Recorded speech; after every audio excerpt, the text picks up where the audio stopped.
in the spring of 2018, I took a solo hiking trip through the Catskills. My name's Lucas, and at the time, I was 26, living in a small studio in Albany and working remote IT for a healthcare company. I'd been grinding non-stop for almost a year, glued to a screen and barely getting outside. So I planned a few days completely off the grid. Just me, the woods, and silence.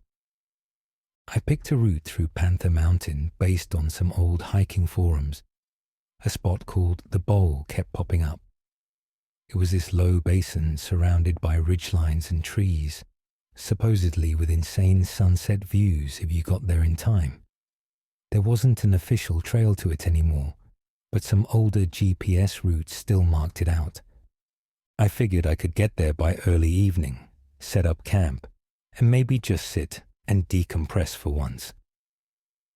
I parked my car off a forest access road, slung on my pack with 3 days' worth of gear, and started walking. The first 3 miles were smooth, quiet trail, chirping birds, scattered sun through the branches. I passed 2 older hikers on the way in, and they warned me that once I passed the 3rd mile marker, the trail kind of disappeared. I didn't think much of it. I had my phone offline with a preloaded topo map, a handheld GPS, a compass, and plenty of experience hiking alone. But just after mile 3, things got strange. I remember stopping to catch my breath and check my map. I adjusted the straps on my pack and kept walking for maybe 5 minutes. That's when I noticed it. I was walking past the exact same downed log, same little overgrown turn in the path, same scratch marks on this flat rock to my left. I figured I must have doubled back somehow, so I pulled out my GPS. Still said I was heading west, toward the bowl. I walked on, but 10 minutes later, I passed that same rock again, same scratch marks.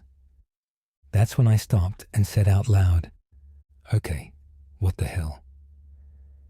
I marked a tree with a piece of neon orange tape from my pack and veered slightly left off the trail, just to break the pattern. I walked carefully, cutting through brush and keeping my direction steady. Eventually, I passed a small slope and spotted a stretch of wide clearing below. It didn't look like the spot I'd seen online, but I figured it was good enough for the night. As I set up my tent, the woods around me fell into an eerie kind of stillness. No birds, no wind. Even the usual leaf crunch underfoot sounded muted. I kept brushing it off. Maybe I was just tired or dehydrated. It was only when I sat down outside my tent, watching the sunset behind the trees, that I saw something that really made my skin crawl. There was a faint flicker of light between the trees to the west. At first, I thought it was a fire, someone else camping out nearby. But the light didn't glow like a campfire. It pulsed in these strange intervals, slow, then fast, like someone flicking a flashlight with a dying battery. Then the light shifted, not like someone walking with it, more like the light itself slid behind a tree, then disappeared. I stared at the spot for a solid minute. I didn't hear footsteps. I didn't hear voices. But the forest was dead silent, and that silence was way louder than any noise would have been. I turned in early, locking up my pack and crawling into the tent. I kept the bear spray right by my head and tried to sleep. But at some point after midnight, I shot awake, heart pounding. There were footsteps outside. Not close, not rustling leaves. Just soft, careful footsteps, circling. At one point, I heard one of them crunch a branch. Then, silence again. And then I heard a whisper, just one word. "Found you." I sat frozen. I didn't breathe. I didn't even blink. I could feel something just outside the thin nylon wall of my tent, and I had no idea what it was. I remember thinking, I didn't know what the hell was going on. Eventually, after what felt like forever, I didn't hear anything else. No movement, no breathing. I stayed in that position until the first hint of dawn broke through the trees. When I finally unzipped the tent, I expected to see tracks or signs that someone had been there, but there was nothing. No prints, no dropped gear. Even the leaves around the tent looked undisturbed. My GPS, dead, no signal. My phone wouldn't load the offline maps either. I had no idea what direction I was even facing. I packed everything up and started walking toward the rising sun. That's the only thing that made sense. Go east, find a road. I didn't care about the trail or the bowl anymore. I just wanted out. After 3 hours of pushing through underbrush and following what looked like deer paths, I found a dirt service road. I followed it for another half hour until I ran into a ranger truck. The guy inside rolled down the window and asked where I came from. I told him I tried to find the bowl. He blinked and said, "Man, I haven't heard anyone talk about that place in a long time. You sure that's where you were?" I nodded. "Well, that spot's been closed off for a while. Not officially, but unofficially. There've been weird stories. People going in, getting turned around, losing time. Some didn't come back. We stopped marking it on most of the maps." Then he added something that gave me chills. "You said you parked on a gravel road off Highway 9.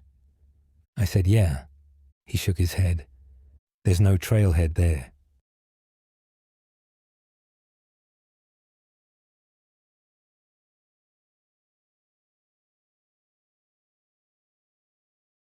In the fall of 2019, I took a solo weekend camping trip to a place my dad used to take me when I was a kid, a small, hidden lake in the Mount Hood National Forest. It's not on any tourist maps, and unless you're a local, you probably wouldn't even know how to get there. I had a lot going on that week. Work stress, family stuff, just life. And all I wanted was a couple of days to unplug. Just nature, silence, and a fire by the lake. The first day was perfect. The trail in was quiet. Leaves were just starting to change color, and there was that cold, dry breeze that makes the whole forest smell like pine and moss. I set up my tent about 20 feet from the water and spent most of the afternoon just walking the edge of the lake, trying to relax. I walked slow, thought about nothing.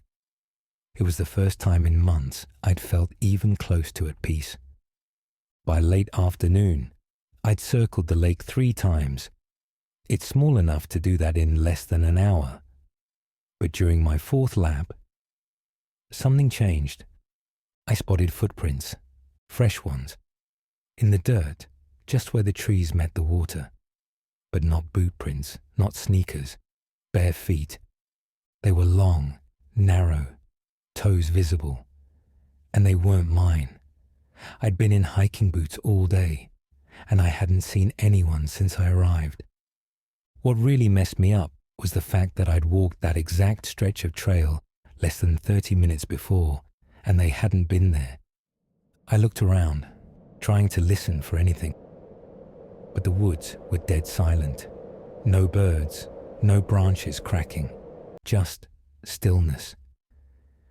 The prints led from the woods toward the water, then turned back around and disappeared into the trees. I followed them to the tree line and stood there for a while, scanning between trunks. Nothing.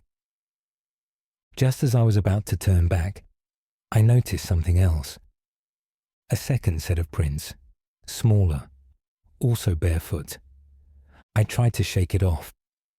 Maybe someone came out here earlier and I just hadn't noticed. Still, it didn't feel right. That night, I kept my campfire big. I didn't cook anything, I just sat near the flames, staring into the trees and trying to pretend like I wasn't on edge. It was around 11 p.m. when I heard the first sound. Footsteps, coming from behind my tent. I froze, stared across the flames toward the edge of the forest. Another crunch, then another. And then, two figures stepped into the light. A man and a woman, both barefoot. They stood there at the edge of the fire's glow, faces shadowed by their hair and the low light. I couldn't make out how old they were, or even exactly what they were wearing. It looked like layered, dirty clothes, like something pieced together. I stood up slowly. "Can I help you?" As soon as I spoke, the woman turned and sprinted back into the woods. Her steps were silent. But the man stayed. He just stood there, looking at me, breathing slowly. After a few seconds, he turned around, still saying nothing, and walked back into the darkness. I didn't sleep. I packed my bag and waited for first light. The plan was to leave before anything else happened. But things didn't wait until morning. Around 3:30 a.m., I was sitting in the tent, fully dressed with my flashlight in one hand and my bear spray in the other, when I heard it again. Running footsteps.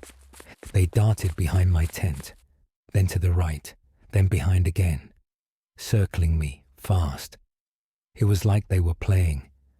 I ripped open the tent flap and shined my light out into the trees. Nothing, no sound, no shapes, just black forest. I stayed outside the tent with the light on for nearly an hour. And then, finally, the footsteps stopped. At first, I thought maybe it was over. Maybe they'd gotten bored. But when I turned around to zip the tent back up, I froze. There was something on the ground near my fire pit, a small bundle of twigs, tied together with string. At the top of the bundle was a feather, and a human fingernail stuck upright in the twine. I didn't care what time it was. I threw everything I could into my bag, doused the fire, and got the hell out of there. I didn't use the trail. I went straight through the woods, flashlight bouncing, trying not to panic.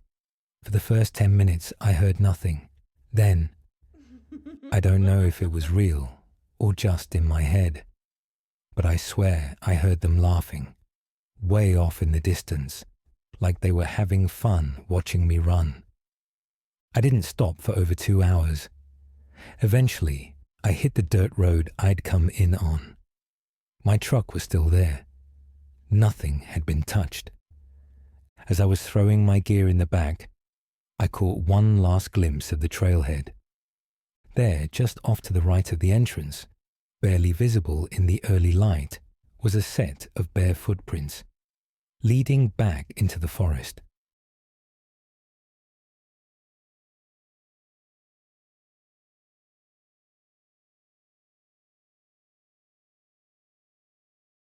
My name is Sierra, and in 2021, I was traveling across the Pacific Northwest in a converted cargo van. I'd been living in it full-time for a year, and most of my nights were spent parked in either national forest or BLM land. There's this kind of unspoken rule among van lifers. Stay outside the cities. You're way safer surrounded by trees than you are parked in a lot near drunk strangers or aggressive cops. So that spring, I found the little forest road just south of Olympic National Park. It wasn't listed on any camping apps, but the road was solid, and it led to a huge clearing surrounded by mossy pines. Remote, quiet, and untouched. Perfect. It was still light out when I parked, and everything felt fine. I left my side door open while I made dinner on my propane stove, then read for a while and cracked open a small window above the bed to let in the mountain air. By the time it got dark, a light rain had started. Nothing crazy, just a soft drizzle against the metal roof of the van. I watched a movie on my laptop for a bit, then shut everything down and got ready to sleep. I've always been a light sleeper, so I keep earplugs next to my bed in case a raccoon stomping outside tries to ruin my night. That night, though, I didn't use them. Something about the silence after the movie ended felt off. It was too quiet, the kind of quiet that pushes in on your ears. About 20 minutes after lights out, I heard branches snapping in the distance. Not a single snap, but a series, like someone or something stumbling through the woods. I sat up, stayed still. The sound came again, closer this time, still not right outside the van, but definitely within the clearing. I peeked through a sliver in the curtain, couldn't see anything. Then it stopped. For a full minute, there was nothing. No footsteps, no breaking branches, just the rain picking up, tapping on the roof harder now. I was just starting to convince myself it was probably a deer, maybe an elk, when I heard something that still makes my stomach drop when I think about it. 3 taps on the side of the van. Not hard, not aggressive, just deliberate. Like someone was checking to see if anyone was inside. I froze, didn't move, didn't make a sound. 10 seconds later, 3 more taps, this time near the back doors. I slowly reached for my phone, ready to call someone, anyone. But of course, no service. I mean, I was in the middle of nowhere. Then I heard it again. Not taps this time, but a voice. A man's voice, whispering, talking to someone. I couldn't hear the words, just the tone, like he was trying to stay quiet, but still communicate something urgent. That's when I remembered. I locked the front driver's side door, but I didn't lock the side door. I eased off the bed and crouched on the floor, heart racing. The side door was just a few feet away. I debated in my head. Should I try to slide it shut and lock it, or stay quiet and hope they went away? Then came the worst sound of the night. The door handle jiggled.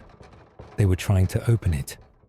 I bolted up, grabbed the handle from the inside, and slammed it shut just as hard as I could, locking it immediately. Everything went dead silent after that. For about 30 seconds, I didn't hear anything. No talking, no movement.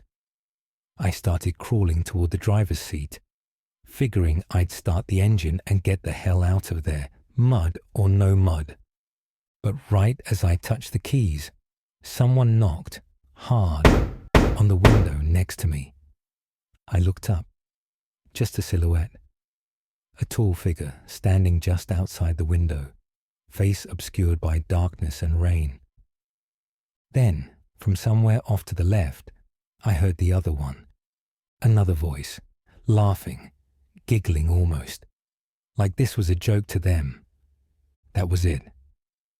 I turned the key. The engine sputtered once, then started. I didn't even check my mirrors. I just shifted into reverse, cut the wheel, and hit the gas. The van fishtailed on the wet ground, but finally caught traction, and I sped back down that dirt trail like my life depended on it. When I got to the main road, I drove another 30 minutes before pulling off near a gas station and calling the sheriff's department. They asked me if I saw anyone. I said no, not clearly, just shadows. They said they'd send someone to check it out, but I never got a follow-up. The next day, when I went to clean the van, I noticed something I hadn't seen the night before. Near the rear corner, scratched into the paint, was a set of symbols. 3 vertical lines, all connected at the top by a 4th, like someone had marked me.